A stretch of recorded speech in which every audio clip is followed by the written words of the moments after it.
Simpsons Index, an online spreadsheet that is also a podcast. This is the podcast.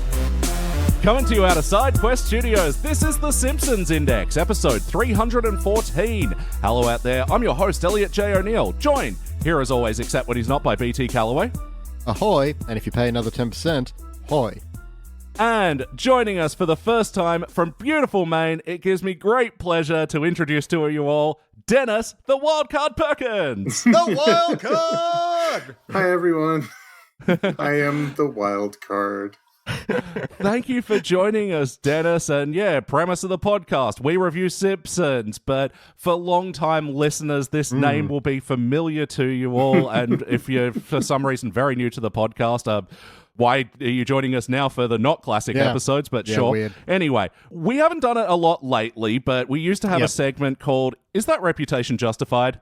Is that reputation justified? We had a jingle. And Dennis, your name would come up quite a bit because the AV Club? You reviewed Simpsons professionally for the AV Club for a number of years, right? I did. I had to look it up. I crunched the numbers from September 30th, 2013 to May 17th, 2020. I was the official AV Club Simpsons reviewer, 154 episodes. Nice. Encompassing seasons 25 to 31.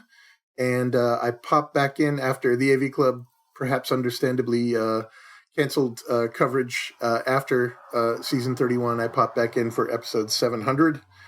And I missed only one episode in that 154 episodes, and that was for my dad's 80th birthday, so, there you go. You know what? Fair. Yeah, absolutely. There's many things in life that, I wish I didn't miss because of reviewing new Simpsons. So, aside from just being a big part of Simpsons Index lore, it's just great to have you here as someone who's been through the trenches, especially that era you're talking about, is pretty much when its rough patches. Well, when we average out all the rankings we've given for all the episodes, that's pretty much all of our worst rated seasons right there in that 25 to 30 slump. It picks up a little in 31, but how was that? Are you okay? I am. It was an honor to get that assignment. I had been working at the AV Club as a freelancer, which was my dream job. I was a huge fan before I ever got brought on there, and so I had imposter syndrome my entire time. And given The Simpsons, I hadn't watched The Simpsons for decades up until that point, but I leapt right in, and it was, as you say, a down period.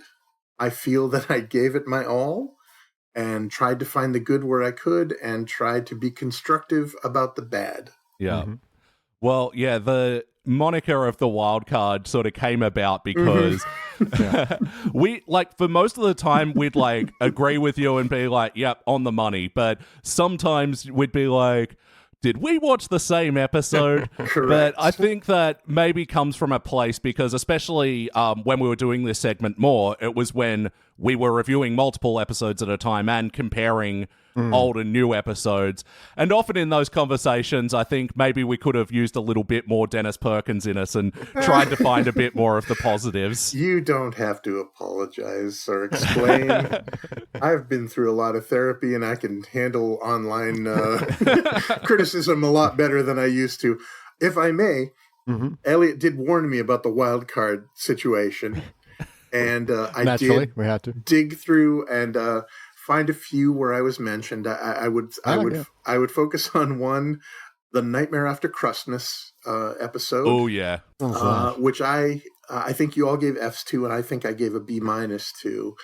And I would say to BT, I hope that my voice, which I would describe as vaguely American Kermit-y, is not disappointing, as the voice that you put on to read the blurb from Wikipedia, I would describe it as a sexless Matt Berry accent. I love Matt Berry. I'm sorry, this is I'm so on a weird territory right now because I have no idea what I said or how I said Well, it. first of all, I don't know who put those blurbs up on Wikipedia. It certainly wasn't me. Oh, yeah.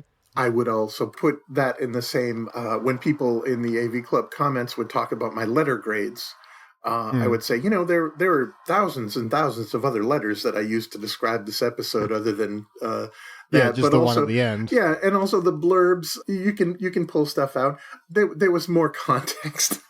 I would say the issue that you seem to take most is that I used some big words.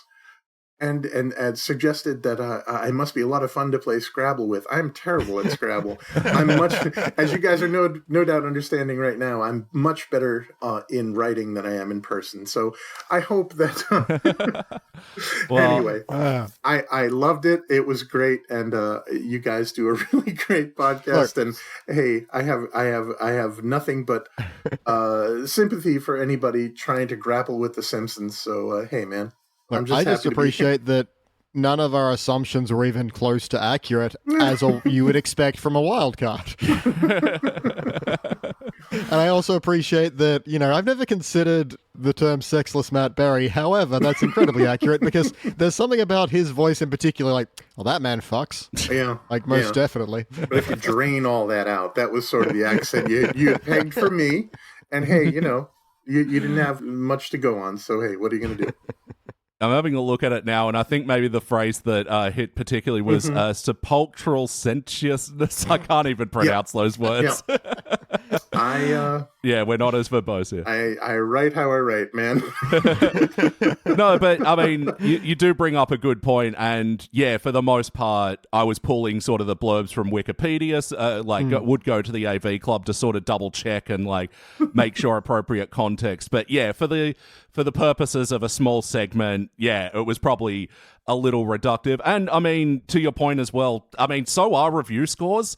Like sometimes like it's really easy for us to put an episode in a failure or participant box but sometimes it's like, well, this episode just defies the rating scale totally. As with our cubic failure, or even then we've had, we get to the end of discussion, it's like, it's a high participant, it's actually, and then there's other times where it's like, it is just staying out of that failure bracket, but there's no, way to, the letter grade itself doesn't show that.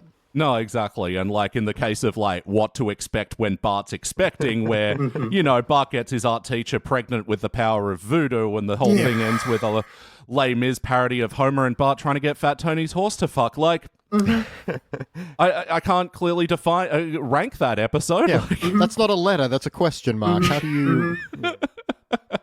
Yeah, unfortunately, the AV Club didn't allow you to rank in punctuation. But, Dennis, one of the first questions we ask on the Simpsons Index to our brand new guests is, so what is your Simpsons history? We're kind of gotten your more recent history. Where did the show begin with you, though? I'm pretty old, so I was just entering college when The Simpsons began, and I became aware of it pretty quickly simply because I was very much a comedy person, and people who I respected in comedy were telling me how great it was, and so I became a pretty avid viewer, and that paid off pretty handsomely because those first 10 seasons were just formative and all time formative for my sense of humor, formative for my appreciation of comedy. So yeah, I was there. I had been aware of them in the Tracy Ullman shorts, but only in passing. I remember there was some, I was trying to figure it out. There was some VHS movie that I had rented that had an incongruous Simpson shorts at the beginning of it. And I think it might have been Working Girl, which wow. It's strange. Wikipedia seems to suggest that might have been it. I can't remember. That's incredible. Like the way that they'd put like Warner Brothers shorts ahead of movies, like they did that for a Simpsons show. That's incredible. Like, because in Australia we didn't get the Tracy Ullman show, so like for us, like we had no way of watching these shorts until like the internet and YouTube and all that. Like, so that's incredible that they were putting them ahead of movies. Like.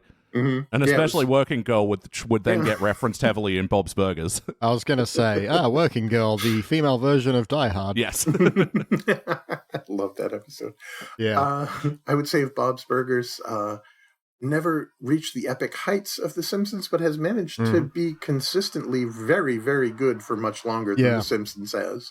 Or did. 100% in line there. We've often said it is, consistently, it's never been a cubic zirconia show, but it's consistently hit silver gold, and I don't think it ever faltered from that. I don't think so either. Which is astounding. Yeah, so my history, I kind of drifted away, probably not because of recognition of declining quality so much as being in my 20s and trying to have a life. And I was out of the Simpsons game until the AV Club came knocking, and then I dove back in much, much later. Yeah. In that time, did you catch up on all the seasons that you'd missed, or did you just go straight into the 20s? I sampled, I think I Googled the ones that were best thought of and watched as many of those. It wasn't as easy at the time to dig them out because, again, I'm pretty old. So... but I did those years, my years on The Simpsons, my time, and then frankly, when they stopped paying me, I stopped watching again. Well, yeah, that leads to the follow-up question. Where are you at with the show now? Do you keep up with the new episodes? Do you revisit classics, or do you go back to the episodes you've reviewed? And let's see, I own the first 10 seasons on DVD because I'm a physical media guy, and I'll plug those in. Yeah, I plug those in whenever I have the unseemly loathed Homer's Head box set, whatever season that is, the plastic head as well. I'll watch those because I watch my wife and I, Emily L. Stevens, who also wrote for the AV Club. Oh, wow. Yeah, we rewatch stuff that we love, and Simpsons is definitely in the rotation. No, I haven't really dipped back in until you kind fellows came calling, and I watched this episode from season 35. Apologies. Just tilting your hand early, Elliot. Jeez. Yeah. Well, yeah, let's dive into this episode then, because I have thoughts. This was season 35, episode 17, The Tipping Point.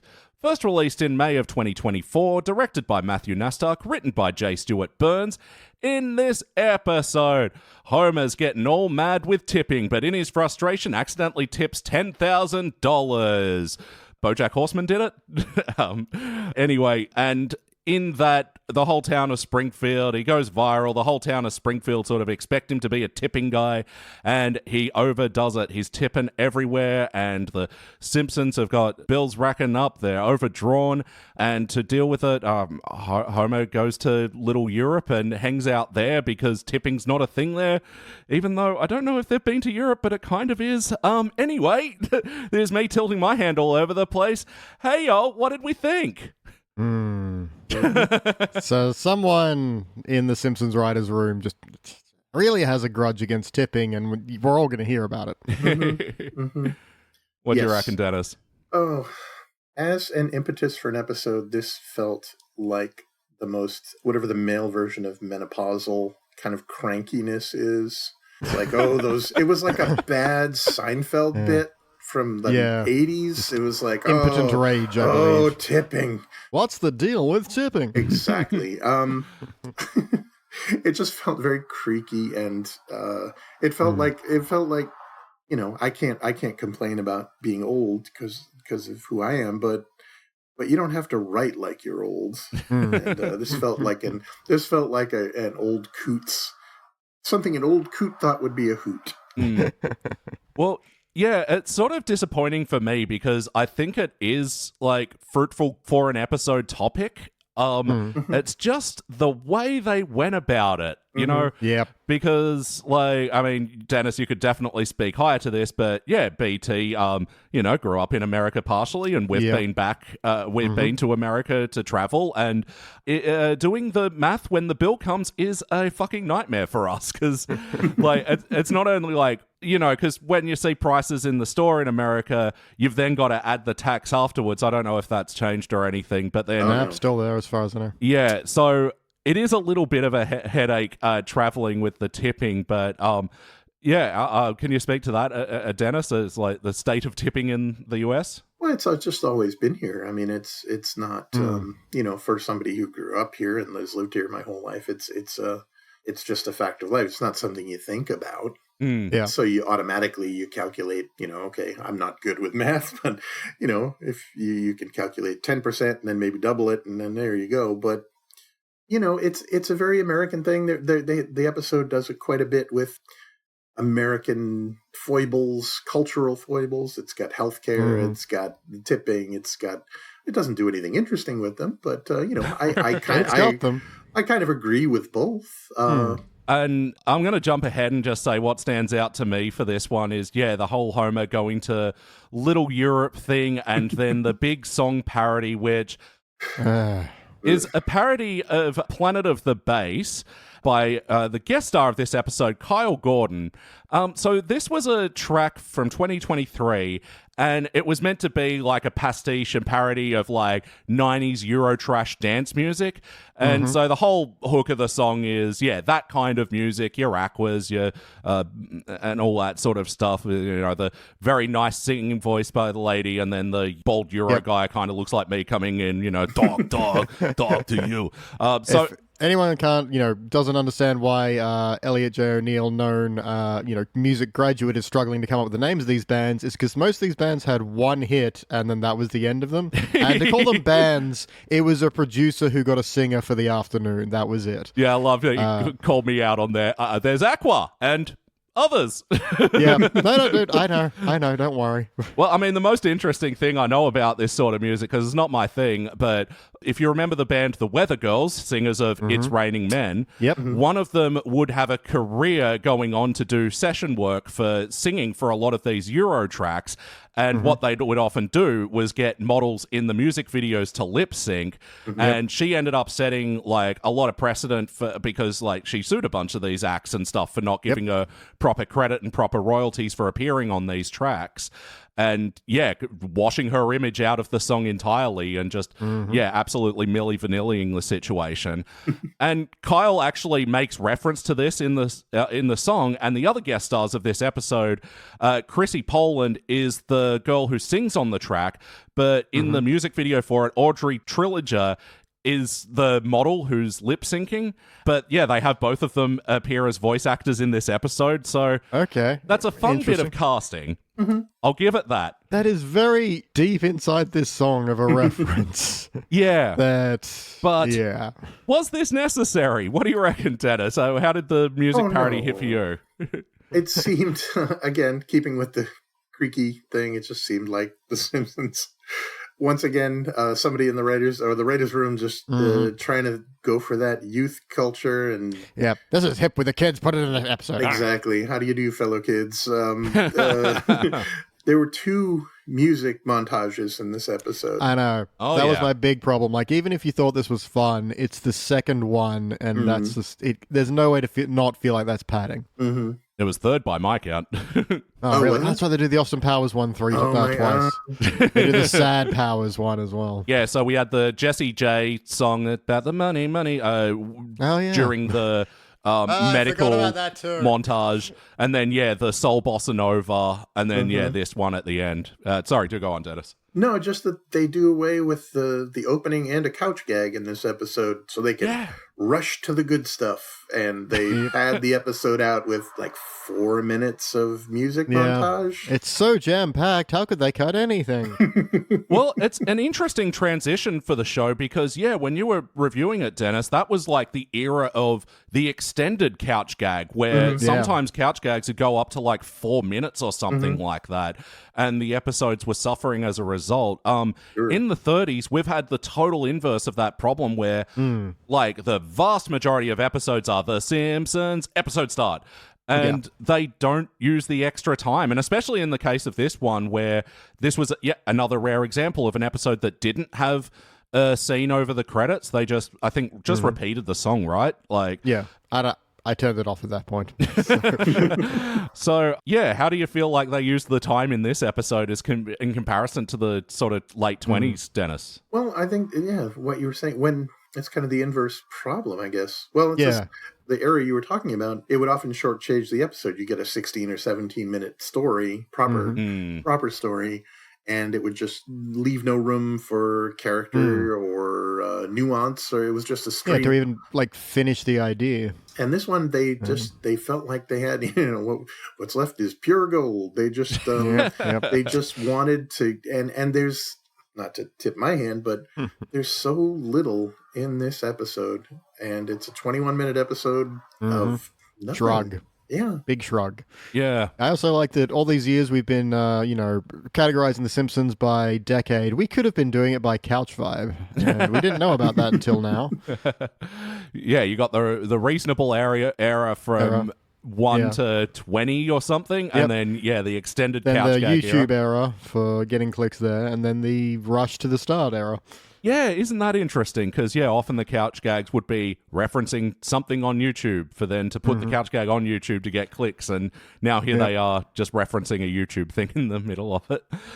I mean, and that's the other thing that I have a problem with is, like, I feel like they really forced this reference to this song in because, like, Planet of the Bass, it's a fine thing, but to make them have the parody work, I don't think it does because, I mean, I haven't traveled all of Europe, but I mean, I was in Germany last year, and I'm telling you, they love a tip there. And, of course, it might be different for the cities because of tourism and everything, that tipping might be a bit more widespread in, like, tourist hotspots. But, from what I remember traveling in France and Italy, they also loved a tip. And, and again, in Germany, you had to tip the public toilet every time you fucking went in. Like... That toilet is working hard. Come on.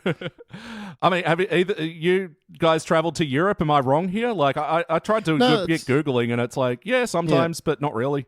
It's definitely a thing. It's less assumed, I guess we'll put it that way. Yeah. Like, they'll still have a little tip section on the bottom of the bill or whatever, but you won't get a filthy look if you skip it. From my experience, at least. I've only ever been to Europe once, about 20 years ago. I went with my mom to England and Ireland, and... nice. Neither place was into tipping to the extent that when I was leaving, finally I had to ferry my mom around, so I didn't get to go out much in Ireland. And when I was there for the last night, I walked from our hotel to this pub down the road, and at the end of the night, I put all of my saved up euros, my coins on the thing, and he said, "You don't have to do that." And I said, it'll set off the metal detector. Just don't worry about it. And, but so I'm not a worldly man, so I don't have much more to say. Well, I mean, Australia as well, I think it's kind of the same thing here where, like, it's just leave it if you want. But, like BT was saying, it's not assumed. Yeah, weirdly enough, I think we're getting it more in, like, the digital age, because when you scan the QR code on the table to put your order through, I'm assuming the app just has, like, a default, here's the tipping page, and so we get that, and it's like, I'm literally ordering from a table, and someone's walking it from the kitchen to me. Why do you even have this? So I think everyone skips that, but still. And I think it's maybe that's starting what... to show up more. Yeah, and I think maybe that's what this episode is having a bit of a gripe with, is the whole digital tipping thing where, the iPad flips around and, gratuity, and you're like, why am I tipping the computer? Right there in the moment. Yeah, exactly. But the one time that I found a culture that did not do tipping was in Japan, where on like our first couple of days there, we tried to leave a tip somewhere, and then like the wait staff just ran out and followed us. There's like, "So you forgot," and we're like, "Oh no, it's a tip, it's for you," and they're like, "But it's your money." Like, it was just, the concept was so foreign to them. Like, well, oh, okay, it's not the thing here. Well, at least that tells you loud and clear. I remember one of my freelance gigs recently was I write for a site called Late Nighter, where I review Saturday Night Live, among other things. But I also was recapping John Oliver's Last Week Tonight shows, and he did a whole segment on tipping and tip culture and what it means, and the idea to reform it. So as in the episode, they talk about how in Europe they pay servers a living wage, so it's not necessary.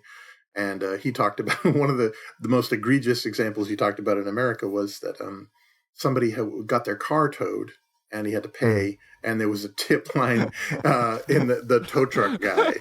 And so, it is ubiquitous to the extent that it can be ludicrous. So do you have a gratuity line on your invoices for freelancing gigs? Or Oh, what a great idea. were the AV Club good tippers? Yeah.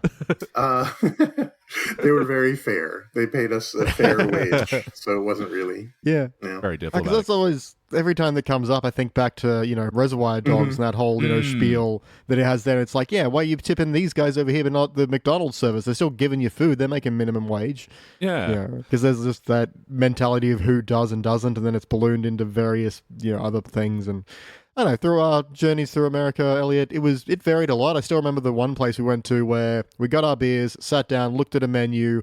By the time we'd figured out what we wanted, the girl working the bar came over and goes, "Sorry guys, I'm sorry it's taking so long. Here's a free beer. I'll be with you in just a second." And we're like, Yeah. in Sydney, we'd be waiting another 10 minutes for the server just to rock up. We weren't even waiting. But hey, we'll take a free beer. So yeah, that girl got a tip, no question. Yeah. But yeah, other parts, like when we went down to Florida after that, and you just have a guy just pick up the beer from the fridge, put it on the counter, and it's like, dude, you did nothing.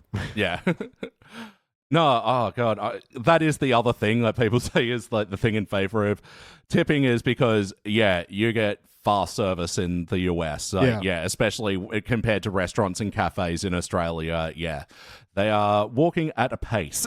Yeah, but then that also links into like the culture of going out to eat, because a lot of my dad's family is all from North Carolina, so we would go there. And my mum pointed out once that, in America, you go out to eat, whereas in Australia, you go out to have a conversation, to hang out, to kind of soak things up. So you usually hang out for longer rather than you get in, you get your food, you get out.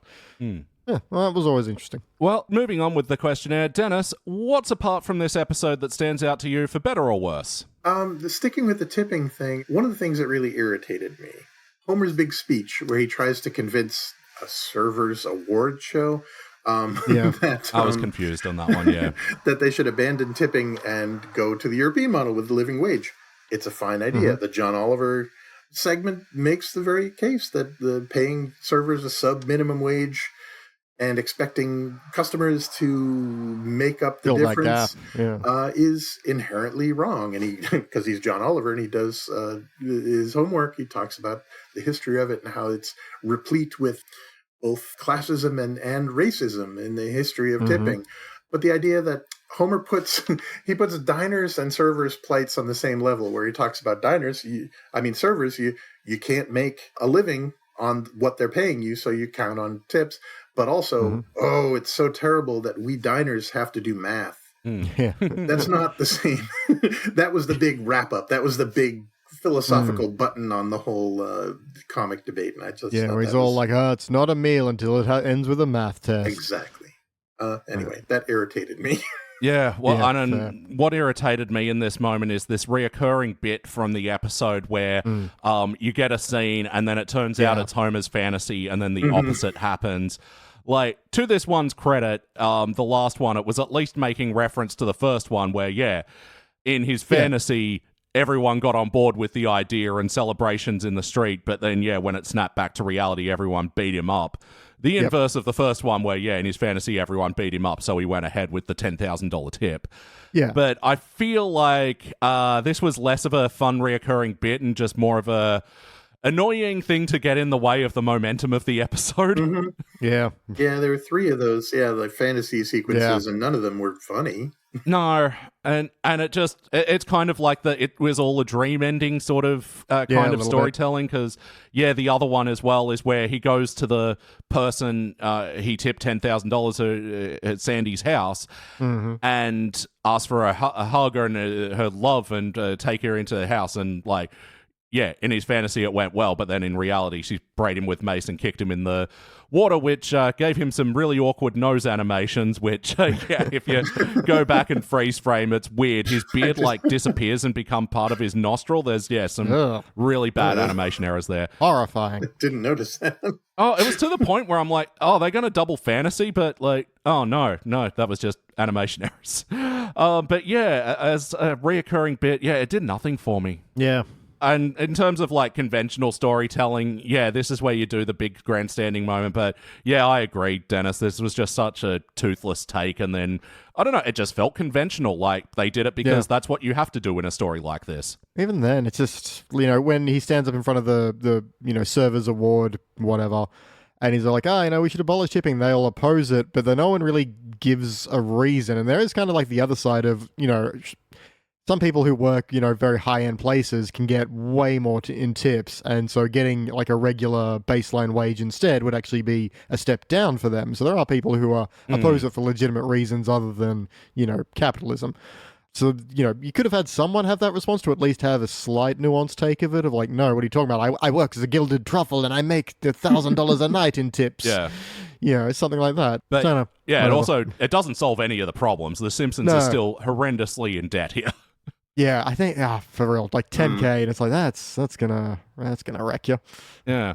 How about you, BT? What stands out to you from this one, for better or worse? Well, for me, the tipping point was definitely right after when Homer becomes a tip for maniac, and it kind of has this parallels with sex addiction, that he's just trying to get it anywhere, and it's just like, I didn't know where this episode was going, but I did not want it to go here, because there's this whole scene where he's like tipping Mo, and they're kind of making it, like, give it to me, big boy. Oh yeah, you want some more? And it's just like, this is awful and I hate it. So please stop. Yeah. BT, remember when we reviewed the episode WAD Goals, where, Bart was working at a golf course and he was getting tipped, and, he was bragging about his WAD, and we were like, there's nothing, creepy about it in theory. It's just, that particular word choice makes it a little creepy. Yeah. But here, they literally had Homer blow his wad all over Moe's face, neck, and chest. Yeah. Yeah. There we go. That's something I have to live with now. Yeah. Again, this is an audio-only podcast, so for the listener out there, I'll describe. It's just the faces of people looking off in the distance like, yep, we watched that happen. We did. Yeah, no one wants to make eye contact right now. So, even across an audio video call. Carl does have a kind of a deadpan response that I need a new bar. And my response I need a new show. I need a new show.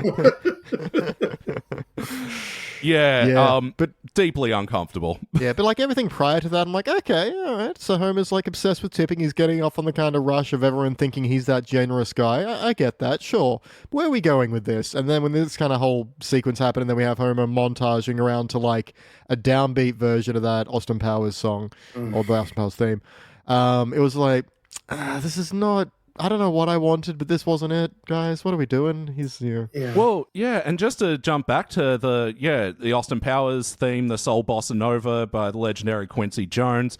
Yeah, again, this is like some things happening here that I like in theory. Like, I didn't like the tipping montage set to Soul Bossa Nova. For those that don't know, it's the da-da-da-da-da, da-da-da-da-da. And then, in his hour of, oh my God, I've taken this too far, and... So they do a slowed down version of the Soul Bossa Nova theme, and I like that as a contrast to sort of reflect the mood of what he was going for. But again, none of the material was particularly funny. Yeah, it was super timely though. Why is that? Oh, dude, do an Austin Powers joke in 2025. Well, timely is the word of the day here, because as well, like. One joke that probably bugged me way more than it should have, like, when he first arrives to Little Europe, it's got a sign, vote no to Little Brexit. And I'm like, okay, that's already a dated joke, because that happened, 4 years prior to this episode. Also, Europe didn't vote on Brexit. Britain did. Look, Britain, Europe, what's the difference? That was what Brexit was about. There is a pretty decent, line later on where Homer says something, the country of Europe. Yeah. I did like that. That's kind of very classic Homer, but yeah. Yeah. So moving on with the questionnaire, how was the wackiness? How was the more cartoony elements of this episode? Marge has a extensive Timothy Chalamet back tattoo. Yeah. I got Shallow magic. See, man, I actually just liked that it was a butterfly tramp stamp. The whole that was funny enough. The whole shallow magic thing is like... It's so weird. Like, he'd already be too young for Marge, and when did she get this? Like, even, like, forgetting, like, the Simpsons wibbly-wobbly, timey-wimey, she's still, like, getting a tattoo of a 20-year-old in her late 30s, like... Yeah, look, you could still do the same joke, but I think, start off with a little tramp stamp butterfly, and then the doctor's like, oh, yeah, sure. And then she's like, hang on, takes off the rest, and it's just like maybe a massive butterfly above on her back. That'd be all right, but this was just... Yeah, I had to take it back and be like, what do they reference? Oh, Chalamet, okay. Again, just Simpsons trying to be timely and just missing the mark, weirdly. Well, we can add that to the canon. Marge loves herself a twink. Makes sense. How about you, Dennis? Was there any cartoony moments that stood out to you? I was hunting. I know the format, and I was looking around. Homer tipping when he runs out of tip money, goes to the ATM and then tips the ATM, which thanks him. I did like that. Yeah, it was okay. I did enjoy that Homer got his burrito from a Mexican restaurant, which translate as the Fat Gringo, El Gringo Gordo. Oh, I missed that. But it's not particularly wacky. It's just I thought it was funny. Oh, what was wacky in that scene though? Is he like shotguns a burrito? Right. Yeah. Right. Does the thing where you poke a hole in a beer can and drink it, pop the top, and shotgun a beer, but with a burrito? And according to his own admission, had the most rice in it as well. So that thing did not go down easy. Yeah, very liquidy rice. My only other note of whack is a line I quite liked is when he's in Little Europe. There's a pretty clunk joke of now to go to 5 different stores to get the ingredients for one sandwich. But I did enjoy him going, a smear of your brownest mustard, please. And they just get a little smear of mustard on a piece of paper, wrap that up and give that to him. Like, okay, that's funny. That's not bad. I will say my actual laugh out loud joke for the episode, it feels like every episode has one. And this, for me, was the start of the third act. Homer's like waking up from his days. It's like, what's happening? Someone pinch me. And then a bunch of crabs pinch him and like pull back and reveal, he's in a crab trap. I'm like, damn it, you got me. that was a good misdirect. I liked that. But yeah, in terms of wackiness as well, it's a lot of the cartoony moments were sort of reserved for these montages, and to the point, like, the only standout moment from that Austin Powers bit was, as you mentioned, Dennis, the ATM tipping the ATM bit. Like, otherwise it was just him giving money and adding more dancers to his little street parade. And then, the thing that starts up the episode is, they're going and doing a bunch of medical exams, and they have a small montage for that. And the only, besides the tramp stamp thing, the only other joke was Homer's too fat for an MRI, so they bring in the hippo MRI. And it was like, come on, guys. That's a thing. So. But as a way to start out the episode as well, it's like, this also felt like another, we've got a Homer-heavy story, we need to involve the kids somehow. So they said, all right, kids, we're going to the doctors. And Bart's like, oh, no, this is one of those reaction videos that the parents get to trick their kids. We're actually going to Krusty Land. Actually, no, I lied. I did get another laugh out loud moment was when Bart was like, put down your book and read a phone sometime. Yeah, I like that. And shows the clips of like, we're not spreading your aunt's ashes today. We're going to the Krusty Land. And confetti comes out of the urn and then... that was all right. And the third joke of Flanders, we're not going to Krusty Land, we're going to church. Yay. Not bad stuff, but... At the hospital, I guess they like you said, they needed to squeeze Maggie in somehow. So there's a joke where she does a CSI kind of sting because her eyes are dilated and she puts on shades and they play...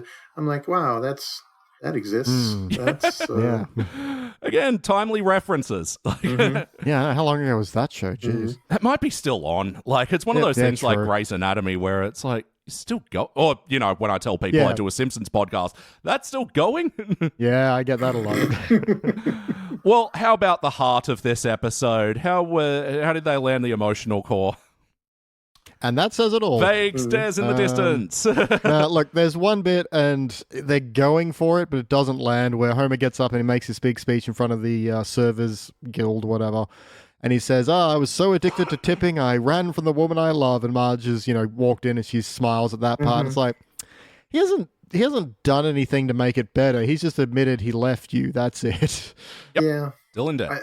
This was a case of when they were saying and not showing any heart. There are speeches, where Marge breaks down and weeps at the table at Homer's Yeah. spending spree, and he's outside. All the bills all over. Yeah, and he's outside, and he's like, I'm a failure, and he trudges off to Little Europe, and it's like, okay, but you haven't.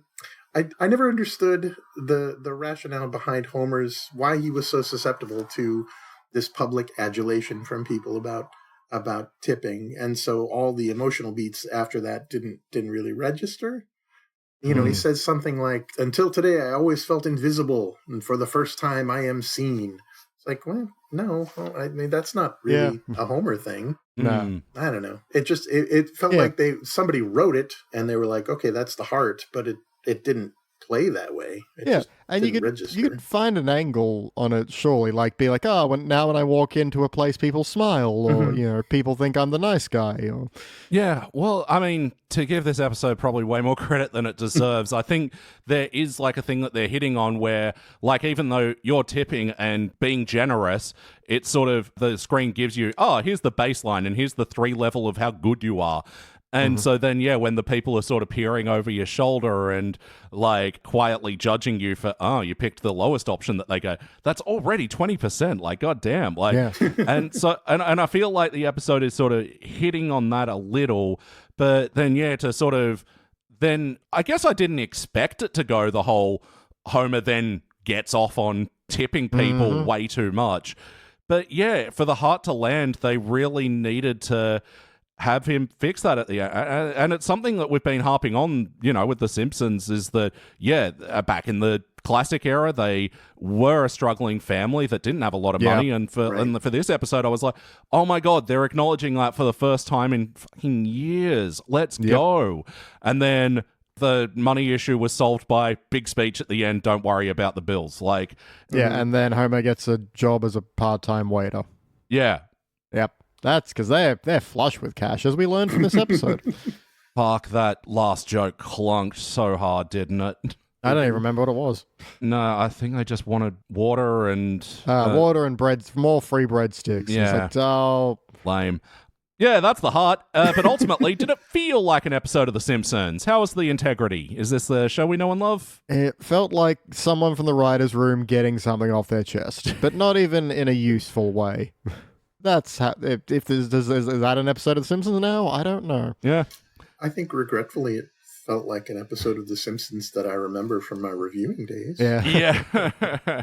An era of the show you're very familiar with. I think I agree with you that it doesn't really track for Homer to do this. I was like, okay, on the episode turn of like, him enjoying the tipping, even though it didn't super make sense for his character, but then... when he goes off and joins Little Europe and everything, I just like falls off the does it feel like a Simpsons thing just so totally for me. Yeah, that's I don't know what else is there to summarize this thing like. Yeah, well, I mean, because it's such a Homer-focused episode, we don't get a lot of the rest of the family in it. But this ultimately feels like one where they had the idea with no idea what else to do with it. Yeah. And even Homer going to like Little Europe, they find him immediately. Yeah. Like the kids are like, oh, where else are you going to go? We know exactly what this place is and where it is, and we're going to get there by ourselves. It's just, so why even have him go there? I don't know. It was all a bit just, Because they saw a funny YouTube video and wanted to reference it. Like classic Simpsons would do. And they found him thanks to another Amazon plug. So that was great. Oh, that's right. They found his online shopping cart. Yep, where Homer is buying more stuff, putting them in further debt. But let's not worry about that. Yeah, at least he's not tipping. But that's like brings up another good point is like, after the hospital, Lisa goes, let's go out for treats. And so the first place he takes them to is Boba Fett. Fett. I don't know how it's meant to be pronounced. I don't frequent boba tea shops, but they were like, Boba Fett, boba tea. Let's make that work. Sure. But any of these parodies now just sort of feel really hollow now that they're under the same corporate umbrella. Did you see what I did, Daddy? I put your products in my show. To bring it back to John Oliver, it reeks of, did I make you proud, corporate daddy? Yeah, exactly. Like, outside of the Disney era, that would have just felt like a reference. And it's like, okay, yeah, sure. But this is very much... subscribe to Disney Plus now. Yeah, exactly. But yes or no, would you watch this episode again? I'm trying to imagine the situation in which I would say yes. 20% gratuity. Yeah. On top of what I pay you, which is nothing. Damn, yeah. I can barely remember watching it this time, so maybe I'd watch it by accident. Yeah. See how far you could get before being like, oh, wait. Legitimately, that's happened. Yeah, I had to watch this one twice because after last night, I just couldn't remember it. It's just looking at my notes, it looked like the scrollings of a madman. Like, it's like I had to do a refresh watch this morning, and that was too many times for me. But what would you like to change, BT? What would you like to change about this episode? I would like to go in any other direction. I don't know which one. I don't know what you do with, tipping, but don't go to Little Europe. That's really... I don't have Homer's whole tip for mania thing. Mm-hmm. That is really with this episode. I went from, okay, sure, to... Ugh. What else do you do with this? He's put the family in debt, but that just feels like we're getting to another Homer Jobs thing. So, if I don't know. I would need a generous donation and maybe an extra 10% on top to sit down and with a script and rework this one. But the entire direction of this is just so utterly flat and empty. And if you want to say something about tipping, finish the idea. It's just, isn't it annoying? Sometimes you have to do math, or isn't it annoying that sometimes they swivel the pad around and you are then in the moment and maybe you panic and hit the 25% instead of the 10 or whatever, or the nothing. Yeah, and especially for, again, struggling families, that's hard. So there's more to be said. It's just, what do you finish your idea, I suppose, is what I'm struggling to get around to here. Yeah, I'll add that this was in season 35, which for us is most notable for being the season that was produced under the writers and directors strikes. So this was a smaller season, even though episode 17, this was the penultimate episode. So this season was interrupted at points, so we'll give them that. However, it's still an episode of The Simpsons. How about you, Dennis? What would you like to change about this one? Hey, boy. Right. I was digging back through talking about not remembering watching episodes. I did go back and kind of reread a couple of my reviews from episodes that you guys had covered, and man, it's hard to. I would read them and I'd be like, oh, I don't remember any watching this episode, but boy, this guy has some good points. So verbose. He sounds like a sexed up Matt Berry. The theme I always came back to is that there's no reason The Simpsons can't be good. They have the all-time best voice cast in TV history. They have this bedrock of structure, this elastic kind of resetting structure where they can take an issue, comedically explore it, and then even though it's going to kind of rubber band back to where it started, you can still use that structure to explore it in a way that is both wacky and has heart, and at its best, it can be amazing. And, even in the bad seasons, even in this, there were some episodes where I felt that they were able to do that. And I was like, there's no reason you can't do that.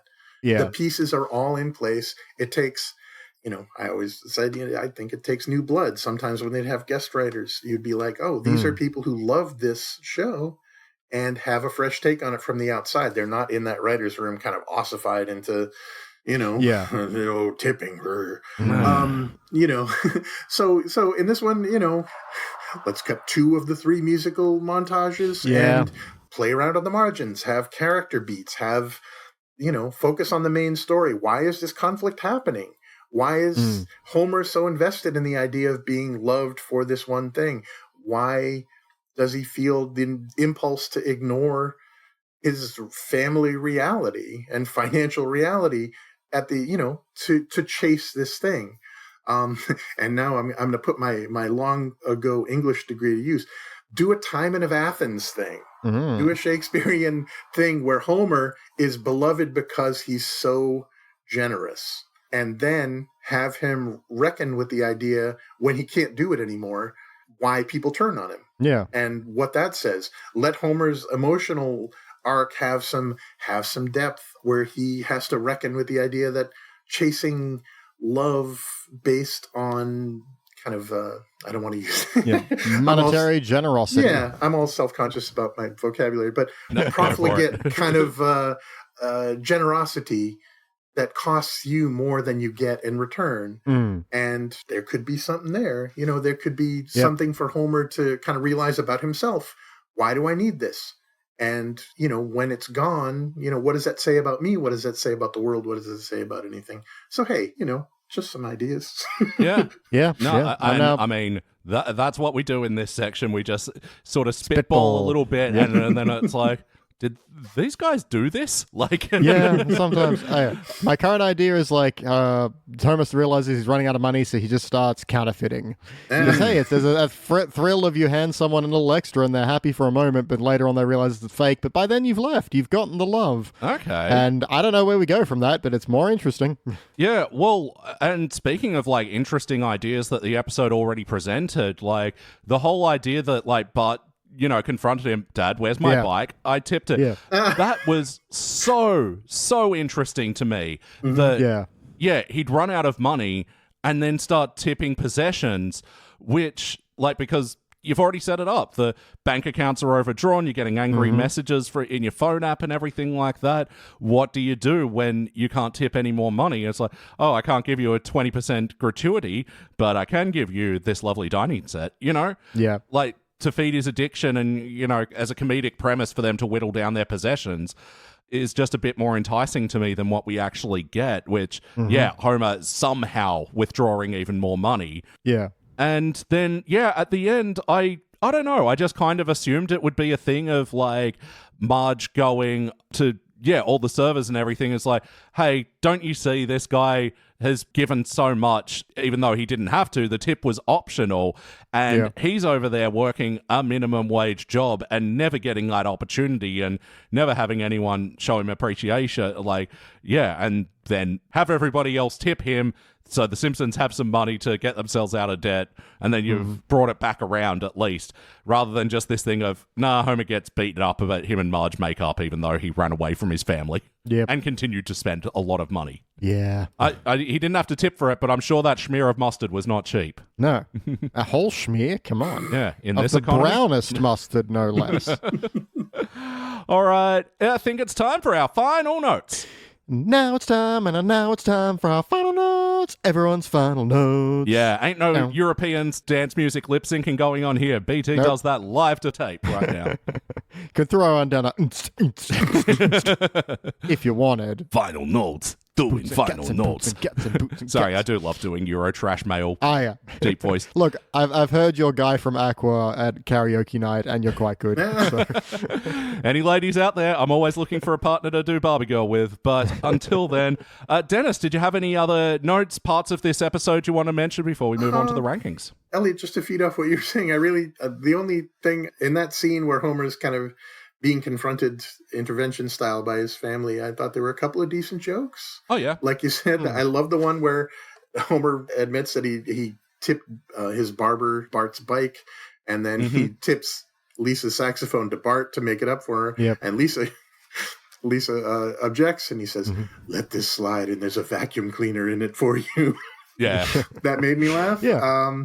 And when Marge is showing him the all the overdrawn notifications, he just says, don't worry, honey, I can make it all right. Let me show you how to turn off those notifications.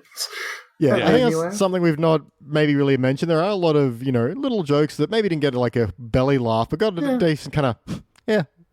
They're in there working. I don't know if it's a running joke about the coffee chain, but calling a Starbucks-esque coffee shop $8 coffee was kind of funny. Yeah, no, I enjoyed that. But then I had a moment, was like, oh wait, I pay way more than that at our Starbucks in Australia. Oh no. But our dollar is not worth much against the US one, so $8 coffee would be nice. Yeah. How about you, BT? Are there any other parts you want to mention? Look, I think Raphael has a good line of, hey, that A-pad didn't swivel itself. Yeah. Okay, yep. It is kind of weird that, what tips all this off is, they get a bill and it's already got a tip on it, and there's this area for, further gratuity, and Homer writes this whole thing, no thank you, here's $1, okay, and that takes, to $10K. But here's the problem, it's like, if he's mad there's already a tip on the bill and he's not tipping, why does he even put $1 there? You'd think you say no thank you, the end. Much like the Planet of the Base parody, they just had to cram it in there and make it work by any means possible. Yep. Just to chime in as an American, I think one of the aspects of tipping culture that who aren't familiar with it, but are familiar with Americans might overlook is the idea of the tip being used as an aggressive, insulting move by assholes. Sorry, can we swear? Oh, fucking no, you can't. Who want to either withhold it in a Steve Buscemi, Mr. Pink style, I don't tip, or to mock the server or tell the server they did a bad job. So I think that was kind of feeding on the idea of that vibe. Right. Yeah, the PASAG tip. You sometimes see viral images of them writing the gratuity and mustard or whatever. Yeah. But surely there's a smoother way to work that in. He comes in, the tip's already on there, so I'm not going to do it. And then someone on the next table's like, you're not going to leave even $1 for it? And he's like, no, fine, $1, okay. Yeah, and, so even that's a bit more then he's writing what he's saying to the other person by accident. Because, to make this $10,000, that felt that was really clunky. And anyone seeing that wouldn't assume. But I mean, I don't know. Also, I brought up the BoJack Horseman thing before where, Todd just okay, I just sold my company, got $8 million, and oh, crap, I just accidentally tipped this waitress $8 million. Oh, well, I guess I'm back to square one. And, that, for... I forgot about that. A show with, that doesn't reset to zero and has an overarching story. Yeah, to have him go, ooh, what wacky adventures will Todd get in next? But then just oh no, he's still Todd. But yeah, in this case, something that stupid was somehow smarter than this. Yeah. Bit where Marge's we've gone viral. And Homer's the American dream. And now we're in debt. The American reality. That was it. Here's a line of, Mr. Monopoly was wrong. You can put a price on money. Yeah, actually, I exhaled through my nose at that one. Yep, and then we got a big drought into my second to last note, which is the fuck are we doing right before the whole servers awards thing. And that was it. Yeah, I only had a couple of other notes. When Bart is still in his delusion at the hospital, goes, I'm going to ride the roller coaster, and jumps on a gurney with old Jewish man, and Bart goes, wee, and then the old Jewish man goes, wheeze. And I'm this is a lame joke of the caliber of the Simpsons movie when Homer goes, dome, when the dome drops down. It's just painfully lame. Of all lines, how did that one get through? Surely just I'm glad you're having fun. Yeah. And I feel at that time as well, Homer and Marge did way too much explaining for why they're doing all the medical procedures in one day for this to be the first act, not even first act fucked you. This was just half of the first act. We need to get to the boba tea shop, and the via annoyingly long explained reason of why they're getting all these medical procedures in one day to cap that off with Maggie doing a CSI reference again to bring back to your note, BT. What the fuck are we doing here? Yeah. All right, well, it's time to rank this thing on the Simpsons Index. Wait a minute. No, it's not time for the rankings. It's time for the most important question. BT. All right. Yeah, sorry, I forgot what question we were going to for a second. I thought we were going to go to, is that reputation justified, just to throw things out a little bit. But no, we go to our guest, Dennis Perkins. I don't know if you caught all this on any of the episodes you heard, but we like to ask our, new guests, if you could have a sandwich named after you, what would be on that sandwich? And if that's too difficult, because, hey, we spring this on you out of nowhere, just the question of what is the best sandwich? But if I walk into a diner, I sit down, I'm willing to pay a 25% tip. If they bring me the Wildcard sandwich, what am I getting? I am ready because I have been listening to, and Nice. I'm prepared. Okay, It's on a bagel, but it's got to be a good bagel. Maine is a bagel wasteland. Nobody here knows how to make a bagel. I haven't had that many great ones because I grew up in New England, but I've had good ones. Crusty on the outside, soft on the inside. Swiss cheese, a smear of your brownest mustard, hummus, and tomato. Boom. Oh, wow. Melt that a little bit, and I'm ready to go. Yeah, a little melty. Yep. Nice, simple vegetarian bagel. I enjoy that. I have been a vegetarian for 36 years, so yeah. Oh, damn. Oh, congrats. We don't have any vegetarian entries on the... Surely. I mean, especially I mean, the one that's just a piece of bread with drugs on it, surely that's vegetarian. Whose was that? It was Tom's? Yeah, yeah, from when we reviewed The Last Bar Fighter. Yeah, he was just... yeah, some people spring that on us and just go for the... like Jackson, who actually assembled a very nice sounding sandwich and then was like, and then just get a cheese grater and hack at it. And then leave a pile of sandwich on the table. No plate. Yep. But no, I respect the very honest, earnest, reasonable, and yeah, a rare bagel for our sandwich index. No, and as it's getting close to lunchtime here, that sounds pretty good. Yeah, we actually do have a bagel store near here that now, you got me thinking about heading down to, oh man, they have the best pickles.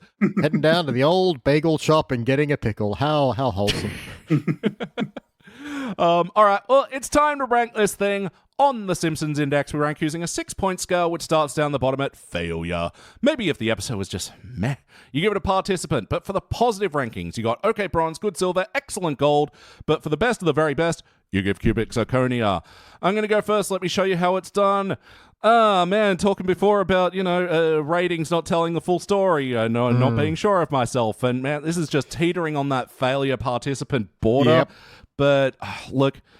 Okay, this is one where I'm going to give it a participant because if I gave it a failure, I'd compare it to other failures, and the fact is there was a couple of good ideas and a couple of good jokes, and I feel like giving it a gratuity, I don't know, I still might change my mind, BT. Yeah, I'm on the same split. That's kind of the difficult thing. It's, not one that made me angry in any way, but it just, what annoyed me is the kind of the waste of time to it, I suppose. And this might be one of those examples where a participant is even worse than a failure because it means I just felt nothing for this whatsoever. There are, however, a couple of, one-liners that went through. There's more, I'd say more jokes per minute than we get from a lot of them. And while I don't love all of them, most of them are like at least a, dislodging snot laugh. Yeah.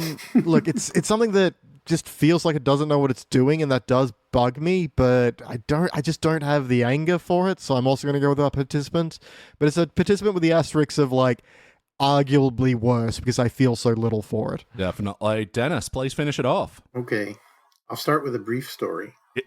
All right. Story time. Yeah, I love stories. I can't remember the episode right offhand, but I gave a particularly bad episode, or bad grade, a bad review to an episode of The Simpsons. I was addressed online by a member of The Simpsons cast. Oh, wow. Who I followed, but he or she didn't follow me. And this person was very irate and upset and accused me of being very glib and dismissive. And I tried to make the case in my next review where I related this story where I don't think I am because, I put all this context in about how I do look for the best. I look for the best. I love this show. I love everybody involved in this show pretty much. And I made the case, here's an episode that you were the star of and I loved it and I think it was great and I'd love you and blah, blah, blah. But the thing is, when you're in the trenches reviewing this show, especially in the bad years for so long, sometimes you get fed up. Yeah. Sometimes the fatigue is real. And maybe there's just an episode where you have to vent. And maybe that episode takes it in the teeth a little too hard. This is a kind of episode where I think I would have been susceptible to doing that because it's such a nothing. If I were in the trenches and I were plowing through this season and this one came across when I was at a particularly low point, I think I would be very cruel and maybe lose perspective a little bit. Yeah. But just dipping in this once because of your wonderful invitation, I will just give it a participant and say, for what it is it exists. Yeah, no, that's what you said to me in our messages. It's like, yep, that episode sure existed. And I'm like, yeah, I confirmed that. And then I woke up this morning. It's like, no, I need to watch it again because I'm not sure it did. But it You know what? There's nothing wrong with existing, I guess. But no, that's fine. Like, because fortunately, we haven't had many interactions, if any, with Simpsons staffers as well. But like, Michael Price occasionally like would be on Twitter or now Blue Sky and go like retweet one of our posts of, hey, we're reviewing this week, and go, oh, hey, I wrote this one, and every time would be like, 'cause, I mean, I love Michael Price. You know, I was a big fan of F is for Family, and I think he's brilliant. But like, oh man, his Simpsons track record is sketchy at best. Yep, but if you're listening, Michael Price, shout out to you. Hi, Mike. Well, there's the only positive. I don't think he then listened to any of the episodes. Yeah. So just an acknowledgement on social media is enough. Yeah. But, which, hey, great. Thank you very much. But but yeah, Dennis, thank you so much for joining us today. This is an absolute pleasure. For me as well. Thank you for asking. And thank you. The Wildcard says thank you. Yeah. No, it's great to have you on, and really appreciate it. And like, sorry for anything we might have said before we knew you personally. Like, all in good humor, all in good fun. I love it. But have you got anything to plug before we head off? You can find me on Blue Sky, Dennis Perkins 5. It's got a link to my. You can find all my writing link there. Currently living that freelancer life, and I'm kind of between gigs. But when Saturday Night Live comes back, I will be the reviewer for LateNighter.com. So that'll be fun. And if you want to find me, there's a very good site called Episodic Medium about TV writing by a former AV colleague named Miles McNutt. And I just got done reviewing the new season of It's Always Sunny in Philadelphia, which I liked quite a bit. So yeah, no, it was quite good, that one. Damn, that's still kicking around. Yeah, just quickly as well, like, it's very interesting that you mentioned that you're reviewing SNL at the moment, because something that a recent guest said that has really resonated with me and like I believe to be very true is like The Simpsons and SNL are quite comparable in the terms of like they're less of a show and more like an institution now that like people like celebrities and actors, comedians are like excited to get involved with, but like its cultural impact is sort of, I don't know, where just it used to be, going off its glory years. Can you speak to that at all? Oh boy, I'll try to keep it brief. This is what I do. I've as long as I've loved The Simpsons, I am 56 years old. SNL is going into its 51st season. I've watched every single episode for 50 years. Wow. I would agree with your previous. I did hear that episode. Yeah, it is an institution. It is run by an 80-plus-year-old guy who likes to fashion himself as an above-the-fray satirist of the world, and who is very, very blind to a lot of blind spots that he has, and the show suffers for it. Occasionally resurfacing to do something good, but especially going into this season in this political climate, I don't have the highest hopes or any political satirical courage, but hey, that's why you watch the shows, and that's hope for you. Yeah.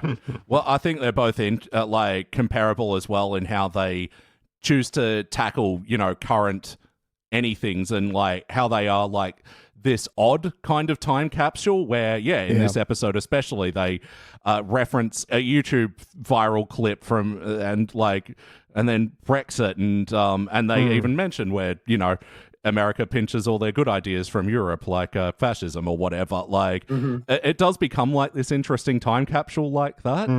And actually, I did forget to mention, I didn't really have one, but there's a sort of, is that reputation justified for this one? Sort of reputation justified. Thank you for your remix of the song. I'll put a dance beat behind it. No, I won't. But I won't go too deep into it because, I don't have the page in front of me. But there were two of the things that pulled up on Wikipedia, two reviews that they pulled up, that both criticized The Simpsons for being out of date with referencing the Kyle Gordon song. And it was like, that was released in 2023. This episode was 2024. Like that's very timely. Like, we criticize The Simpsons all the time for being out of date, and even though I'm like, Brexit, yeah, that was kind of like 4 years. That's a bit. It's such a long ongoing thing from the vote to when it's actually happened now, I think. I'm not even sure, but they delayed it so many times. But then, to criticize an episode, they mentioned that viral clip from like last year. Like, yeah. I'm surprised they did. The show takes a year to make. Yeah. Counterpoint, Austin Powers.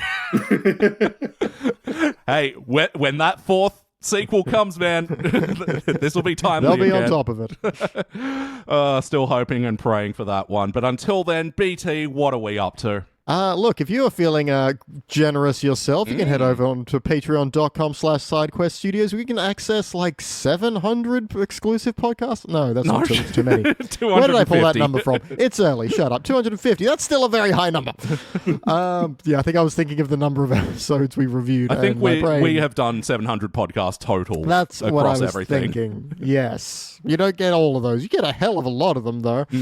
And that involves things like our other flagship show, which you can listen to for free if you're not feeling generous, if you don't have that extra 20% in you. That's Starring Springfield, available now on your current podcatcher, where we review movies that star the cast of The Simpsons, or our third venture, where we're going to go to Maine and open up a bagel shop that knows how to make a bagel. Now, neither Elliot and I know how to make a bagel, nor if we really even had, I guess we would say, like a really good one. But that'll be a hell of a comedic adventure to watch us try. And maybe Dennis Perkins will show up in the shop from time to time. We'll be there during our wacky adventure. Yep. And we like to ask our guest, Dennis, do you have a favorite movie that stars a cast member of The Simpsons? Oh, holy cow. On the spot, let me think. All right, here we go. I'm drawing a blank, so I'll just say, hey, Yardley Smith in Maximum Overdrive. She killed it. Yeah. I knew the person from Maine would say Maximum Overdrive. Another movie which I think defies our rating scale, because that is up there with like the cubic failures for me. Like, I gave it a participant on the podcast, but damn, it was a fun and funny time. We didn't give it a high rank, but it does live rent-free in my head. I saw it in the theaters. And if you can think of any other Stephen King-based materials that star cast members of The Simpsons, you can... I wouldn't be surprised. Yeah. You can go to our Patreon page. Only the Patreons get to tell us what to review. But if you want to listen to Starring Springfield, check out the links in the show notes, or search Starring Springfield on your podcatchers. But for now, that's been the Simpsons Index for this week. Once again, thank you so much, Dennis the Wildcard Perkins. Yeah. Thank you, guys. Thank you so much. And BT, thank you. I didn't have an exit line, so you're welcome. This is all the gratuity you're getting. And I'm your host, Elliot Jay O'Neill. That's all the brownest mustard in the house. You had to. Thank you for listening to the Simpsons Index podcast, which is also an online spreadsheet available at thesimpsonsindex.com. We're also on social media. You can follow us on Blue Sky, Instagram, and on Threads. Links for all that and more are down in the show notes. And lastly, consider giving us a 5-star review. Why not? We'd do it for you. Now, there's no bonus scenes for this episode. Everything we left in was pure gold, so we'll catch you next time.